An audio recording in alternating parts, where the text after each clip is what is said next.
Le Hezbollah et le gouvernement libanais ont accusé Israël aujourd'hui de l'explosion survenue mardi des petits dispositifs de communication électronique pagers utilisés par les membres du groupe militant Hezbollah. En conséquence, au moins 12 personnes ont été tuées et environ 4000 autres ont été blessées. Des responsables du groupe militant Hezbollah ont déclaré mercredi qu'ils continueraient la lutte contre Israël en soutien aux militants du Hamas à Gaza et ont averti Israël d'un châtiment sévère, comme ils l'ont exprimé.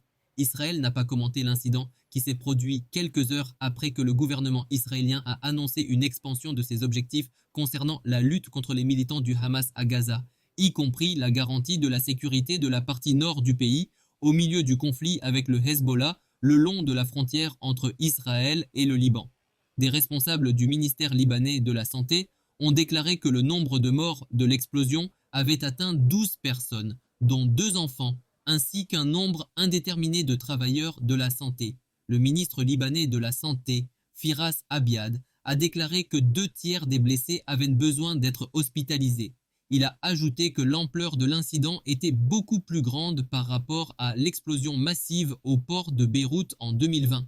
La plupart des blessés ont été enregistrés à Beyrouth et dans les banlieues sud de la ville, a-t-il déclaré.